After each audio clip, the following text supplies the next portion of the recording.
Paper bag है। अब इसको हम क्या करेंगे, इसको ऐसे फोल्ड करके ना,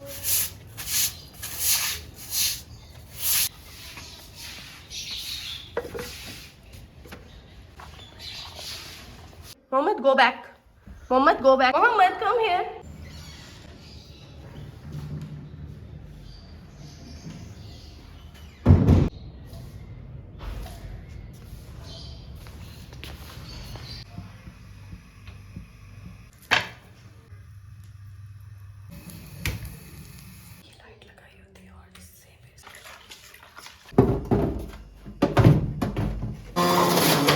खुशगवार जिंदगी के टिप्स पलवशा के संग। So let's get started. अस्सलाम वालेकुम everyone, welcome to homemaker Palwasha. Hope you are doing good. अल्हम्दुलिल्लाह आई एम आल्सो गुड। तो जी हाँ, आज फिर आप ही पलवशा आ चुकी है आप लोगों की आसानी के लिए, ताकि ये जो सर्दियाँ है ना तुसी गुजार सको इंजॉय करके, ना सिर्फ कमाई च बल्कि इंजॉय करके भी तो गुजारनी आ।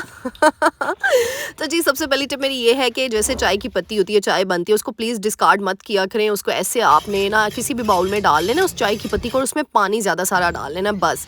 सर्दियों में ना प्लांट्स को ना, पौधों को, चाहे वो आपने इंडोर रखे हैं या फिर आपके आउटडोर हैं, बिल्कुल भी ज़्यादा पानी नहीं देते, क्योंकि धूप तो इतनी निकलती नहीं है, सूखते तो है नहीं है, तो इसलिए थोड़ी थोड़ी क्वांटिटी में हमने थोड़ी थोड़ी रेशो के साथ देना होता है पानी। लेकिन ना मैं इस तरीके से ना पानी मिक्स करके चाय की पत्ती के साथ, और वो ना ये नेचुरल फर्टिलाइज़र बन जाता है, और इससे ना पौधों की ग्रोथ सर्दियों में भी बहुत अच्छे से हो जाती है। वरना पता है सर्दियों में ना महीने 3 माह हम छत की सफाई ना करें, घर का एक एक कोना चमकना तो चाहिए ना। और वैसे भी बारिशें हो नहीं रही बिल्कुल भी, तो बारिश हो जाए ना तो फिर छत काफ़ी साफ़ हो जाती है। ऐसे एरियाज अब देखें कितनी मिट्टी निकल रही है, जिन्होंने प्लांट्स वगैरह रखे होते हैं ना, सिर्फ पौधों की देखभाल नहीं होती, जहाँ पे चीज़ें रखी होती है ना उस ज़मीन की, उस जगह की भी देखभाल बहुत ज़रूरी होती है। साफ़ सुथराई बहुत जो है मैंडेटरी होती है। तो इसीलिए ना फिर ये मैंने आपको बताया, मेरी आंटी जो है ना, तो जो पहले मेरी हेल्पर थी, उनको आर्थराइटिस हो गया था, इसलिए वो अब काम नहीं करती हैं, और उनके ना 2 बेटे हैं। तो ये छोटा बेटा आज आ गया था, वैसे बड़ा बेटा आके सफाई छत के लिए स्पेशल कर हम उसको बुला लेते हैं करवाने के लिए। तो लेकिन ना साथ, अब आज छोटा बेटा आया था, यकीन करें मैं उसके साथ लगी, मैंने उसको ईच एंड एवरीथिंग बताई। ये हमारा फ़र्ज़ है। हम क्या समझते हैं जी, हमने हेल्पर रख ली है तो बस ये उसी की जिम्मेदारी है। नहीं भैया, आपके हाथ घिस नहीं जाएंगे, आपके हाथ पाँव को कुछ नहीं होने वाली, आपकी इज्जत को कोई ठेस नहीं पहुंचेगी अगर आप उनके साथ, क्योंकि आप भी उन जैसे हैं ना, आप भी वही हैं, वो भी इंसान है और आप भी इंसान है। वो हेल्पर को कि भाई तुमने सही सफाई नहीं की, तो आप स्टार्टिंग में ही अच्छे से बता दो, गाइड कर दो। तो फिर मैंने ना ये आज मैंने कहा धूप निकली है तो मैं छत की सफाई ना बहुत ही जल्दी से करवा लूँ। फिर छत की सफाई करवाने के बाद मैं नीचे आ गई, और नीचे आके ना मैंने फिर जो है साथ ही शावर लेके कपड़े वगैरह चेंज करके ना, अब इस टाइम पे गैस नहीं आती, तो मेरी कोशिश होती है कि मैं ना गैस के बगैर वाले जितने काम होते हैं ना जल्दी से वाइंड अप कर लूँ, क्योंकि गैस 1 बजे तक आ जाती है हमारी। तो मेरा होता है 1 बजे आ जाए, ताकि फिर मैं ना लंच प्रिपरेशन कर सकूँ। और नाश्ते के बाद ना सर्दियों में बहुत इंपॉर्टेंट टिप दे रही हूँ, अपनी डाइट में जूसेस का, फ्रेश जूसेस का बहुत ज़्यादा इंटेक करें, क्योंकि सर्दियों में ना हम पानी नहीं पीते, चाहे हम जितना मर्जी कर ले। मेरे साथ यही होता है, मेरे से नहीं पानी ज़्यादा पिया जाता, बिल्कुल नहीं पिया जाता। जितना मैं गर्मियों में पी रही होती हूँ ना, सर्दियों में नहीं पिया जाता, पता नहीं क्यों। तो इस तरीके से बॉडी डिहाइड्रेट हो जाती है, तो उसको हाइड्रेट करने के लिए बहुत ज़रूरी है। और फ्रेश जूसेस हम ईजिली इंटेक कर लेते हैं, हमें मज़ा भी आता है और हमारे फेवरेट भी होते हैं। फ्रेश जूसेस में जैसे अब वेजिटेबल्स जो आई हुई हैं, गाजर आई हुई है, चुकंदर आया हुआ है, और मौसमी या जो भी किन्नू वगैरह आपने रखने हैं, इस तरीके से ये 3 चीज़ों का भी आप कॉम्बिनेशन करके, या किसी भी और आप कोई और फ्रूट भी ऐड कर सकती हैं इसके अंदर, सेब भी ऐड कर सकती हैं आप। चुकंदर तो बहुत बहुत बहुत अच्छा है, जिनको खून की कमी है वो चुकंदर का इस्तेमाल कर लें 1 महीने तक, यकीन करें उसके खून की कमी काफ़ी हद तक पूरी हो जाती है। ये तो मैं गारंटी से कह सकती हूँ, और इतना महंगा भी नहीं आता, नॉर्मल अमाउंट में आ जाता है। ये गुड इन्वेस्टमेंट होती है। अब ये तो करनी है ना, इसमें खाने के मामले में बचत मत किया करें काइंडली, हेल्दी डाइट में। अगर हमने हेल्थ के मतलब हेल्थ के साथ कॉम्प्रोमाइज़ करना शुरू कर दिया ना, तो बस वही फिर हम गए। ये बहुत ज़रूरी है। तो इसीलिए नाश्ते के बाद जूसेस का इंटेक ज़्यादा करें, ये ज़्यादा फ़ायदेमंद आपको जो है वो रखता है। और सबसे इंपॉर्टेंट चीज़ ये, इस टाइम पे जब आप जूसेस पीते हैं ना, क्योंकि आपने ब्रेकफास्ट अच्छे से किया होता है, आपका इम्यून सिस्टम को, ये डाइजेस्टिव सिस्टम जब आपका अच्छे तरीके से वर्क करता है ना, तो वो पार देता है इम्यून सिस्टम को। और जब इम्यूनिटी आपकी स्ट्रॉन्ग होती है ना, तो ऑटोमेटिकली आपकी हेल्थ इश्यूज़ अल्हम्दुलिल्लाह नहीं होते, आप बिल्कुल मतलब फिट फील करते हैं। बहुत ज़रूरी है। हाँ, और इसके अंदर मैंने थोड़ा-सा काला नमक भी ऐड कर दिया और उसके बाद से ही ना, जब से मैंने पिया ना मेरा थोड़ा-सा गला पकड़ा गया। इसलिए मैं आप लोगों को रिकमेंड नहीं करती काला नमक बिल्कुल ना डालें। अब मुझे बस वैसे ही चस्का चढ़ा हुआ था, मैंने कहा यार डाल लेती हूँ, इवन दो मुझे सबने मना किया तुम्हारा गला फिर से ख़राब हो जाना, अच्छे से ठीक हुआ फिर से ख़राब हो गया। सर्दियों में ना ऐसा चलता ही रहता है गला अप एंड डाउन, लेकिन मैं कहवे पी के ना ठीक कर लेती हूँ इंशाल्लाह। नेक्स्ट वीडियो में आप लोगों के साथ बड़े मज़े-मज़े के कहवे मैंने जो है शेयर करने हैं, बच्चों से रिलेटेड भी, बड़ों से रिलेटेड भी, और जो अगर आपके घर में 40 प्लस लोग हैं ना, मेरे घर में भी हैं, तो उनसे रिलेटेड भी कि 40 प्लस लोगों को कौन सा कहवा देना है आप लोगों ने। आज की वीडियो बहुत लंबी हो जानी थी, इसलिए मैंने ना वो कहवे वाली रेसिपी जो है रिकॉर्ड नहीं की। और वैसे भी आज सर्दी विंटर से रिलेटेड टिप्स जो थी, मैंने कहा चलो उसको ही कवर किया जाए। तो मज़े की है ना टिप, मज़े से याद आया भाई, चैनल को लाइक किया, शेयर किया, सब्सक्राइब किया है भाई, शेयर नहीं हो बब्बर, शेयर नहीं हो। अब इतना गंद फैलाया तो उसके बाद समेटना भी तो हमने ही है ना, तो बस इसके बाद किचन की सफाई मैंने झटपट तरीके से कर लेनी होती है। और फिर बस सारा काम वाइंड अप करके जितने भी टास्क होते हैं, जैसे अब बर्तन धोना और फिर किचन की क्लीनिनेस और जितने भी काउंटर टॉप हैं उनकी सफाई सुथराई इस टाइम पे ना, क्योंकि गैस नहीं आती, मेरे पास फ्री टाइम होता है। मोहम्मद को कहाँ पे मैंने छोड़ा होता है, वो अपनी एक्टिविटीज़ में इन्वॉल्व होता है यहाँ पे। उसको मैंने एक गाड़ी भी लेकर दी है, वो भी मैं आप लोगों के साथ नेक्स्ट वीडियो में शेयर करूँगी। वो उसके साथ जो है इंगेज रहता है। फिर मैंने उसको काफ़ी बुक्स लेकर दी हैं, इस तरीके से म्यूज़िकल बुक्स मैंने उसके साथ उसको इंगेज रखा होता है। तो बस मेरी कोशिश ये होती है कि इस टाइम पे ना, जो जाहिर सी बात है सर्दियों में दिल नहीं करता सुबह सुबह काम करने को, या फिर मतलब दिल नहीं करता, लेकिन करने तो है, नहीं करेंगे तो फिर इस तरीके से किचन के हालात होंगे। क्योंकि करना तुसी है, चाहे जो मर्जी हो जाए, होर नहीं किसी ने काम करना है ना भाई। तो भाई किया है, चैनल को लाइक शेयर सब्सक्राइब भाई किया है या नहीं किया, क्योंकि आप लोग ना वीडियो में इतना गुम जाते हो ना कि आप सब्सक्राइब का बटन क्लिक करना ही भूल जाते हो। और यहाँ पे बहुत बहुत शुक्रिया, कल मैं लाइव आई थी, काफ़ी मुझे मैसेजेस आ रहे थे, आप ही हमने आपका लाइव मिस कर दिया है, कोई बात नहीं डियर, फिर नेक्स्ट टाइम इंशाल्लाह, अभी नहीं पता कब आऊँगी, लेकिन जब भी आई तो फिर आप लोगों को इन्फॉर्म करके इस बार आऊँगी। और कल आप लोगों ने लाइव में इतना ढेर सारा प्यार दिया यार, बहुत बहुत शुक्रिया। इवन दो मैंने बिल्कुल नहीं किसी को बताया था कि मैं लाइव आ रही हूँ, मुझे खुद को भी नहीं पता था कि मैं लाइव आ रही हूँ। अच्छा यहाँ पे बता दूँ, सर्दियों या गर्मियों ना, फ्रूट्स फिर भी ख़राब होते हैं, चाहे आप जहाँ मर्ज़ी रख लें, या कुछ देर तक टाइम उसको रखना होता है। तो फिर आपने ना ये केलों के जो होती है ना ये डंडल, इसके ऊपर अगर आप शॉपर चढ़ा के या फॉइल पेपर चढ़ा के रख देते हैं ना, तो केले काफ़ी देर तक निकल जाते हैं, ख़राब नहीं होते, यानी सॉफ्ट नहीं होते, पिचकते नहीं हैं। तो मैंने कहा ये छोटी सी टिप है, मैं आप लोगों के साथ शेयर कर लूँ। और अच्छा मैं ना सर्दियों में इतने लंबे लंबे टास्क नहीं रखती कि डीप क्लीनिंग स्टार्ट कर दूँ घर की, नहीं, मैं छोटे छोटे अपना टाइमर लगा लेती हूँ। ये बड़ा इंपॉर्टेंट होता है। उस टाइमर का मतलब है कि मैंने सिर्फ 10 मिनट ही किचन में गुजारने हैं, मैंने सिर्फ 15 मिनट ही किचन में गुजारने हैं, दैट्स इट। टाइमर का ये मकसद है, ये नहीं कि पूरा दिन ही किचन दियाँ सफाइयाँ करते रहना तो तुसी करते ही रहना, नहीं भाई, मेरा नहीं ऐसा कोई सीन है, क्योंकि मेरा एक अदद बच्चा भी है अल्हम्दुलिल्लाह, मैंने और भी टास्क देखने होते हैं, तो भी इसलिए मैं उसी टाइम पे ना वाइंड अप करती हूँ। अल्लाह के हाथ जो जो काम मुझे नज़र आ रहे होते हैं ना, बस यूँ स्पीडों में, यूँ चुटकियों में करना होता है। अच्छा सबसे इंपॉर्टेंट टिप, चूल्हे के नीचे से ज़रूर प्लीज़ सफाई किया करें। ये देखे, मैं इवन दो पूरा सुबह शाम करती हूँ, फिर भी नीचे गंद चला जाता है, क्योंकि रोटियां पकती हैं, सालन वगैरह पकते हैं, ज़रात नीचे चले जाते हैं, और फिर यहाँ से चींटियाँ आने के ना चांसेस ज़्यादा होते हैं। और मैंने यहाँ पे क्लीनर यूज़ किया, आप लोग देखते हो मेरी हर वीडियो में मैं वही क्लीनर बना के यूज़ कर लेती हूँ। इससे क्या होता है, आपको डीप क्लीनिंग की ज़रूरत नहीं पड़ती, आपका किचन नीट एंड क्लीन रहता है, आपके टॉप जो काउंटर टॉप है उनकी शाइन मेंटेन रहती है। देखें, इवन दो मेरा काउंटर टॉप जो है वो अल्हम्दुलिल्लाह ब्लैक कलर का है, चूल्हा भी ब्लैक कलर का, उसकी शाइन देख रहे हैं आप, वो देखें शीशे की तरह चमक रहा है। ये क्यों चमक रहा है? क्योंकि ये क्लीनर मैंने बनाया। इस क्लीनर में क्या है, डिटर्जेंट है, कोई भी डिटर्जेंट आप यूज़ कर रहे हो, बेकिंग सोडा है और विनीगर है, उसको तीनों चीज़ों को पानी में मिक्स करना है। यानी आप अगर 1 गिलास पानी का ले रहे हैं तो उसमें आपने आधी चम्मच जो है, जो एक चुटकी है बेकिंग सोडा की, 1 चम्मच विनीगर की, और 1 चम्मच हाँ डिटर्जेंट की, इतना आप अब आगे पीछे कर लीजिएगा, देख लीजिएगा उसकी रेशो को। और बस ये आपकी एक बोतल ना आपके निकल जाते हैं, 1 महीना तो निकल ही जाती है, क्योंकि बस 1-2 ड्रॉप्स की बात होती है, और माशाल्लाह से इतनी सफाई होती है ना, मैं कहती हूँ बहुत मज़े की सफाई होती है। ये प्रैक्टिकल करके मैं आपको भी नहीं दिखा रही हूँ, ये मेरी पुरानी वीडियो से दिखा रही हूँ। मेरे काउंटर टॉप की शाइन आप चेक कर सकते हैं, ये मैं सिर्फ बताने के लिए नहीं आपको एक्सप्लेन कर रही, आप देख सकते हैं। क्योंकि बड़े मैसेजेस आते हैं ना, आप क्या यूज़ करती हैं, काउंटर टॉप इतना चमक रहा होता है, चूल्हा इतना चमक रहा होता है, आपके किचन में चींटियाँ नहीं आती क्या? तो अल्हम्दुलिल्लाह अल्हम्दुलिल्लाह अल्हम्दुलिल्लाह चींटियाँ बिल्कुल नहीं आती, और अल्लाह करे ना आए ना कभी, क्योंकि ये छोटी-छोटी एहतियात करनी होती है, ज़रा सी लापरवाही बरती ना तो बस काम गया चौपट। और फिर इतने घंटे लगा के आपको हर चीज़ निकालनी पड़ेगी किचन से बाहर। अगर एक दफ़ा कॉकरोचेज़ ने और चींटियों ने आपका किचन का देख लिया ना दरवाज़ा, बस फिर आपको हर चीज़ निकाल के रोज़ ही डीप क्लीनिंग करनी पड़ेगी। तो सोचो सर्दियों में तो काम करने को नहीं दिल करता, डीप क्लीनिंग किसने करनी है। अच्छा, यहाँ पे जब जैसे किचन नैपकिन्स होते हैं उनको मैं किस तरीके से वॉश करती हूँ। नीम गर्म पानी मैंने रख लिया, गैस यहाँ नहीं आ रही थी, मैंने एक इलेक्ट्रिक केटल रखी हुई है। ये 1500-2000 के करीब मिल जाती है। 2500 की होगी, मैंने बहुत देर पहले की ली थी। बस ये बहुत आसानी पैदा करती है। इसमें मोहम्मद का दूध, पानी, हर चीज़ मैं गर्म कर लेती हूँ ईज़िली। इवन दो मोहम्मद को अगर वॉश करवाना हो ना तो मैं इसी में पानी थोड़ा सा गर्म कर लेती हूँ। इलेक्ट्रिक रोड भी रखा हुआ है, लेकिन कई बार बहुत टाइम लग जाता है या फिर गैस बिल्कुल नहीं आ रही होती ना, तो ये इलेक्ट्रिक केटल आपके, एक इलेक्ट्रिक केटल रख लो आप। ये मेरी तीसरा साल हो गया माशाल्लाह से इलेक्ट्रिक केटल, अभी भी ये सलामत सही काम कर रही है। अच्छा, यहाँ पे टिप मैंने किचन नैपकिन आप लोगों ने देखे, मैंने उसमें डाला है डिटर्जेंट, विनीगर, बस गर्म पानी, नीम गर्म पानी। और मैंने सारे नैपकिन्स तो आपने देखा ये सिर्फ 3-4 ही गंदे हुए थे, क्योंकि मैं इतना काम को बर्डनाइज करके नहीं करती, मैं इतना कामों का पलंदा इकट्ठा नहीं करती।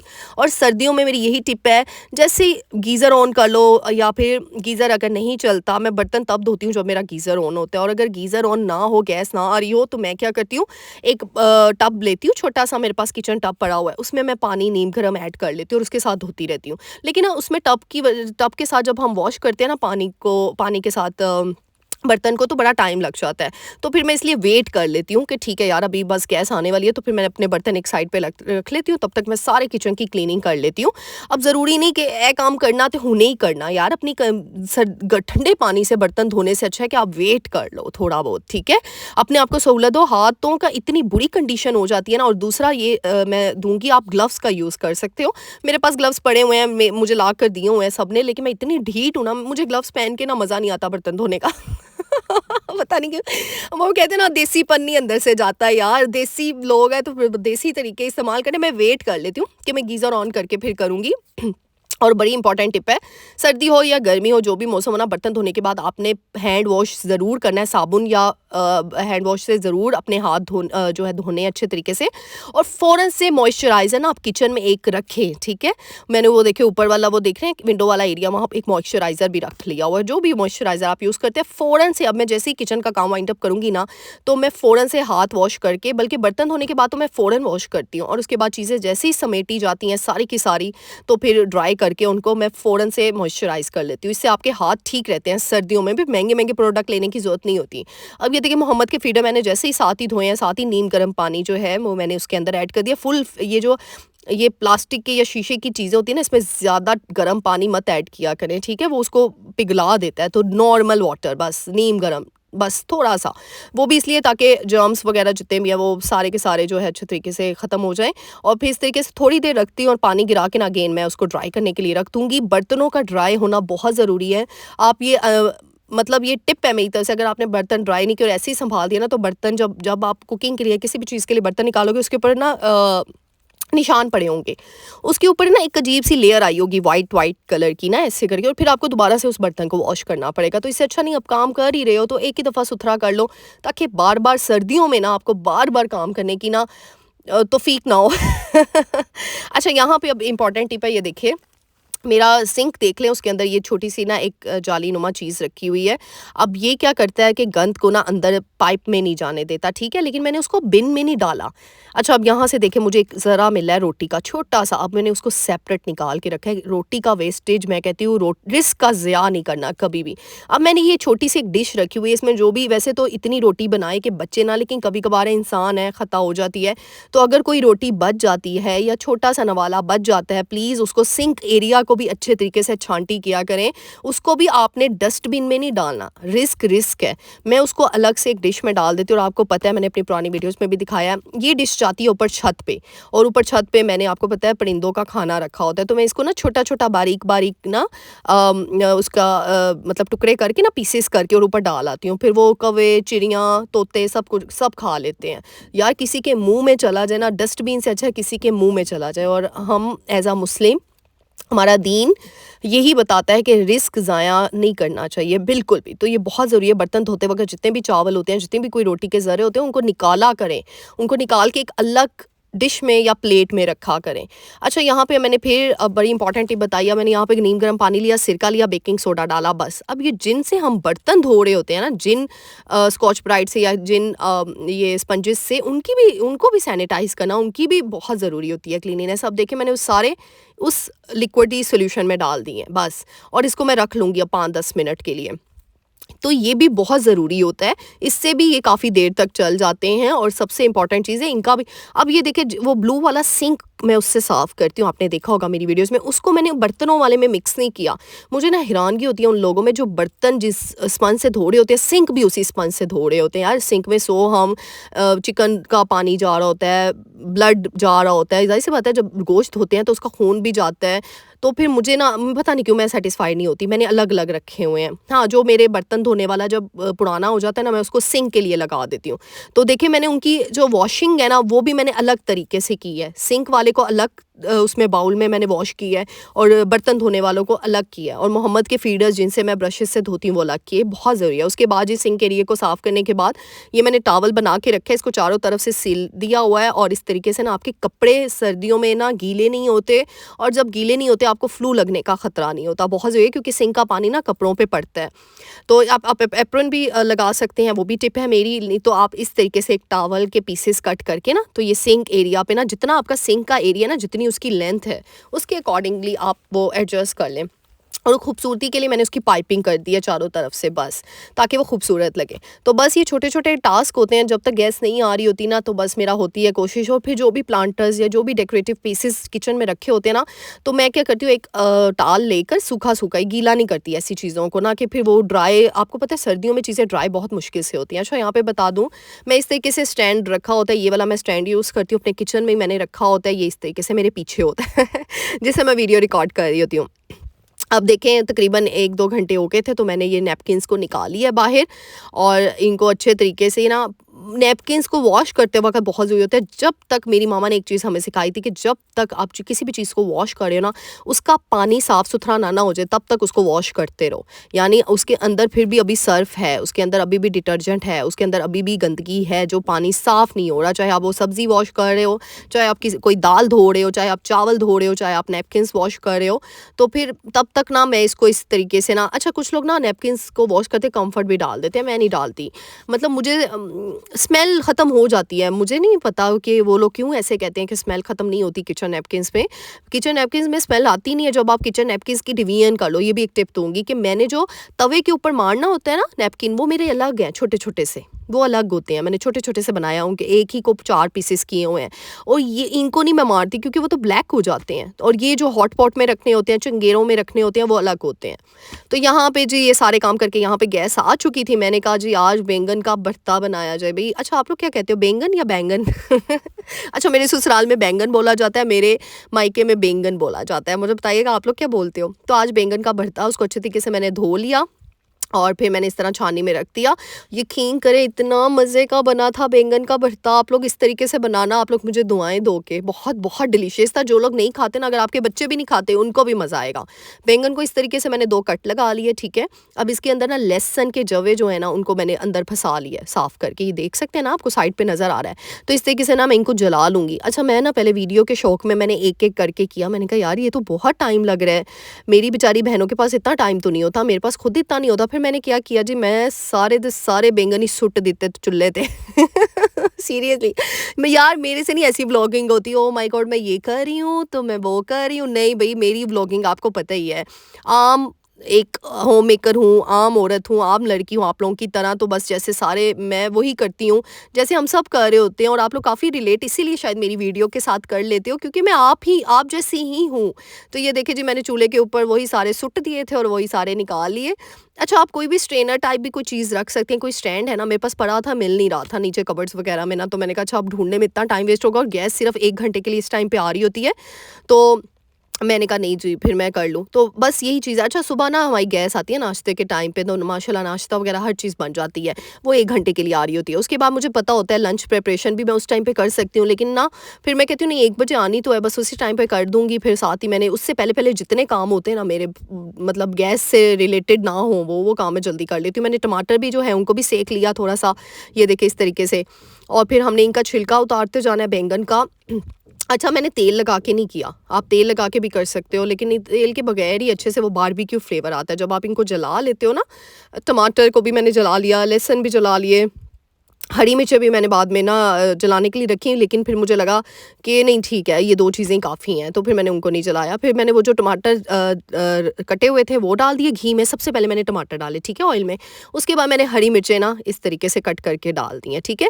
इनको अब तब तक 5 मिनट लगने हैं। सारे मसाले आपने ऐड कर दिए हैं, यूँ झटपट चुटकियों में बन जाना है यार। आपको पता है आपकी आपी पलवशा ना हर चीज़ यूँ चुटकियों में करती है यार। कोई चीज़ रॉकेट साइंस नहीं है मेरे लिए, मुझे ये लगता है। तो बस ना रॉकेट साइंस समझना है। और ये देखिए जब तक उसकी भुनाई की मैंने, तो टमाटर सॉफ्ट होने का भी नहीं वेट किया। मैंने कहा हुए तो हैं, गलाया जो है इनको। साथ ही मैंने प्याज डाल दिए, बस जी हाई फ्लेम पे मैं ये पका रही हूँ। साथ ही मैंने बैंगन को जी ये देखे इस तरीके से मैशर की हेल्प से मैश कर दिया। यूँ मोटा मोटा मैश किया, क्योंकि अभी हंडिया में जब वो जाएगा ना तो फिर दोबारा से हम मैश कर देंगे। तो मैंने इतना कर दिया कि चलो स्टार्टिंग में इसको अच्छे तरीके से ना मैं मिक्स कर सकूँ। तो बस जी ये देखें, साथ ही हमने बैंगन भी ऐड कर दिए। ओहो मेरे मुंह में अभी भी पानी आ रहा है, बिकॉज इतने मज़े के बने ना कि मुझे सबने कहा कि तुमने ज़्यादा क्यों नहीं बनाए। मुझे था कि यार पता नहीं कोई खाएगा या नहीं खाएगा, क्योंकि आज बैंगन का भरता ना मैं फ़र्स्ट टाइम ट्राई कर रही थी। हमारे घर में ना बहुत कम बनते हैं, मतलब बैंगन का भरता टाइप चीज़ें ना, यानी आलू के साथ सब्ज़ी बन जाती है, लेकिन इस तरह की चीज़ें बहुत कम बनती हैं। फिर साथ ही लगे हाथ ही मैंने कहा यार 1 घंटा है मेरे पास, उस 1 घंटे के अंदर अंदर जो है मैंने अपना जो काले चने मैंने रात को बनाए थे वो भी गर्म कर दिए प्रेशर में। मैंने अपना सालन भी बना लिया, साथ ही मैंने रोटियां भी सेकने को रख दी कि बस सारे काम हो जाए। और हॉट पॉट हमारे पास एक आसानी होती है, इसको कवर करके रोटियों को रख दो ना, गर्म की गर्म रहती हैं। फिर जो भी आता जा रहा है आप उसको सर्व करते जाओ ईजिली। और वैसे भी मैंने वो सिलेंडर रखा हुआ है छोटू सा, जो मैंने आप लोगों को दिखाया हुआ है, तो उस पर सालन गर्म होता जाता है। अच्छा एक टिप दूंगी, सर्दियों में जैसे आप अगर गैस नहीं आ रही है, कुछ भी हो रहा है, अगर ख़त्म हो गया तो तवा तो गर्म ही होता है ना, तो आप सालन को तवे के ऊपर भी रख सकते हैं। अच्छा तो इस तरीके से सालन ऑटोमेटिकली गर्म हो जाता है। अच्छा यहाँ पे रोटियां भी रख दी, और ये देखें जी मज़ेदार सा बैंगन का भरता। उफ अल्लाह, ये आप लोगों ने ज़रूर बनाना है और आप लोग कहोगे कि पलवशा आपी वाह वाह वाली रेसिपी थी। वैसे तो आप लोग बड़ी दुआएं देते हो यार, बहुत बहुत शुक्रिया। कल लाइव में भी आप लोग इतनी दुआएं दे रहे थे, बहुत बहुत शुक्रिया दिल से यार। मैं कहती हूँ मैं क्या यार आप लोगों को अच्छी लगती हूँ। आप लोग ग्रेटेस्ट हो, सीरियसली। आप लोग अल्लाह ताला के बड़े नायाब बंदे हो, जिनके दिल इतने साफ़ हैं, जिनके दिल में मैं कहती हूँ खुदा बसता है, कि जो ऐसी बातें करते हैं कि यार आप लोगों ने मुझे देखा भी नहीं हुआ फिर भी आप लोग मुझे इतना अप्रिशिएट करते हो, इतनी दुआएं देते हो, इतना प्यार करते हो, मोहम्मद के लिए इतनी दुआएं देते हो। आप लोग बहुत बहुत शुक्रिया, दिल से शुक्रिया। और ये देखें यहाँ पे मैंने बस एक बाइट ली, मैंने कहा टेस्ट कर दी, और इतना मज़े का था ना, सीरियसली। अच्छा यहाँ पे ना सर्दियों से रिलेटेड टिप है, सर्दियों में सब्जियां ख़राब नहीं होती हैं, आप 2 हफ्ते तक सब्जियां फ्रीज़ कर सकते हो। तो मैं जी मैंने आपको लास्ट व्लॉग में बताया था ना कि मैं गई थी व्लॉगिंग के लिए, आपकी वीडियो रिकॉर्ड करने के लिए एक सस्ते बाज़ार में, वहाँ पे मंडी थी। तो मंडी से मैंने लिया जी सारा का सारी सब्जियां। तो मैं क्या जी सब्जियां लेके कार चलने हैं, और फिर सब्जियों को ना अच्छा सेव कैसे किया। मेरे पास ना ये फ्रिज तो माशाल्लाह बड़ा है, लेकिन फ्रिज के अंदर जो रैक है ना छोटे से हैं। अब मुझे आइडिया नहीं आ रहा था मैं किस तरीके से करूँ। फिर मेरे पास एक बैग पड़ा हुआ था, मैंने इसको फोल्ड किया इस तरीके से, रफली फोल्ड कर लिया, और इसको मैंने ना इसके अंदर एक रैक के अंदर रख लिया, ठीक है। और इसके साथ ही एक शॉपर रख लिया, क्योंकि एक ही बैग था, दूसरा मैंने शॉपर का यूज़ कर लिया। अब मैंने जो जितने भी शलजम लाई थी वो मैंने एक तरफ रख दिए, जितने भी बैंगन लाई थी ना वो मैंने एक तरफ रख दिए, सारे के सारे। तो एक रैक में मेरी ये 2 सब्जियां अच्छे तरीके से आ गई हैं। मैं वैसे भी रख सकती थी, लेकिन इस तरीके से क्या होता है जब आप कोई भी बैग रखते हो, कोई भी शॉपर रखते हो ना, तो एक पार्टीशन करना बहुत ज़रूरी है चीज़ों को संभल दिखने में या दिखने के लिए ना। तो चीज़ों की पार्टीशन हो जाती है। और दूसरे रैक में मैंने ये गोभी का फूल जो है शॉपर के अंदर ही उसको अच्छे से घेरा बांध के ना रख दिया, ताकि वो तो एक जगह पर सेट होना। और इस तरीके से चीज़ें सारी मैंने सेटल कर दी, ताकि मेरे 2 रैक्स के अंदर मैं फ्रूट्स को भी और वेजिस को भी ईजिली कर सकूँ। और मुझे काफ़ी लोग कहेंगे आपने बाहर क्यों नहीं रखी, सर्दियाँ हैं। भाई मैं नहीं बाहर रखने का चांस सांस लेती हूँ, मैं फ्रिज के अंदर ही हर चीज़ ऑर्गेनाइज़ करती हूँ, अल्हम्दुलिल्लाह सही रहती है। और फिर प्याज भी मैंने सारे निकाले, ये भी एक टिप दूँगी, जहाँ पे भी आपको लगता है कि सब्जियों का रेट यार कम हुआ है तो आप ज़्यादा सारी चीज़ें लेकर आ सकते हो। सर्दियों में यही तो एडवांटेज है भई, सर्दियाँ दियाँ तो मौजां ही बड़ियां ही बढ़िया। अच्छा, मुझे ना पंजाबी में इसलिए बोल रही हूँ, मुझे बड़े मैसेज आए थे, आपकी पंजाबी आपके ऊपर बड़ी सूट करती है, प्लीज़ बोला करें। तो मैंने कहा चलो भी बोल लेने, ऐसी बहाने सीख भी लवांगे पंजाबी। मुझे तो खुद बड़ी मज़े की लगती है लैंग्वेज यार, मतलब हमारा कल्चर अल्हम्दुलिल्लाह बहुत बहुत प्यारा है। बस वही ना, अहमियत का अंदाज़ा होना चाहिए। अफ़सोस कि ये चीज़ ब्रॉट अप से सीखी जाती है, ये चीज़ सिखाई नहीं जाती है। ये चीज़ ब्रॉट अप से मैं कहती हूँ इन्वॉल्व होती है आपकी पर्सनैलिटी में। काश ये हमें बात समझ आ जाए, बट एनी हाउ आजकल नहीं समझ आती। आजकल भी तो क्या मैं बोलूँ, चलें वो नेक्स्ट टॉपिक आएगा। लहसुन अदरक भी मैंने साथ ही निकाल के उसको भी मैंने अलग बास्केट्स में रखती रही। छोटे-छोटे से ऑर्गेनाइज़र्स मैंने इसके बनाए हुए हैं। और यहाँ पे जी आप लोग कहते हैं मोहम्मद नहीं आता वीडियो में, ये देखिए जी मोहम्मद आ गया। यहाँ पे एक टिप दूँगी सर्दियों से रिलेटेड ही। ये ना मोहम्मद का रोंपर गर्मियों का था, ठीक है? क्योंकि मुझे एक मैसेज भी आया कि आप भी सर्दियों में बच्चों को कौन से कपड़े पहनाएँ? तो देखो डियर, मैंने नीचे हाई नेक वेयर करवा दी ब्लैक कलर की, ठीक है? और नीचे मैंने उसका जो लेगिन होता है ब्लैक कलर का ना, वो मैंने पूरा एक वेयर उसको आउटफिट पहना दिया, ठीक है? अब साथ मैंने उसको सॉक्स पहना दी, और जो रोंपर उसका गर्मियों का मतलब था ना स्लीवलेस शर्ट के साथ, वो मैंने इसके ऊपर उसको वेयर करवा दिया। तो कितनी प्यारी ड्रेसिंग लग रही है यार। सर्दियों में बच्चों को कवर करना बहुत ज़रूरी है, फैशन में नहीं जाना। हाँ, फैशन इस तरीके से भी आप कर सकते हो। मैंने इसको मोहम्मद को नीचे ना रोंपर पहनाया है, पहले सिंपल वाला जो मैं कहती हूँ हमेशा पहना है, फिर मैंने एक स्लीवलेस शर्ट पहनाई है इसको, फिर दोबारा से हाई नेक वेयर करवाई है, क्योंकि रोंपर मैंने कहा यार ज़ाया हो रहा है ये, तो फिर मैं गर्मियों में पहना सकती हूँ। तो फिर मैंने जुगाड़ किया, मैंने कहा भाई सर्दियों में भी इसको ना पहनाते हैं जी। तो उम्मीद करती हूँ आज की वीडियो आपको बहुत पसंद आई होगी। लाइक, शेयर, सब्सक्राइब, कमेंट करना बिल्कुल नहीं भूलना, और बस ढेर सारी दुआओं में मुझे याद रखना। अल्लाह ताला आप सबको कामयाब करे, आमीन। मिलते हैं नेक्स्ट वीडियो में। टिल देन अल्लाह।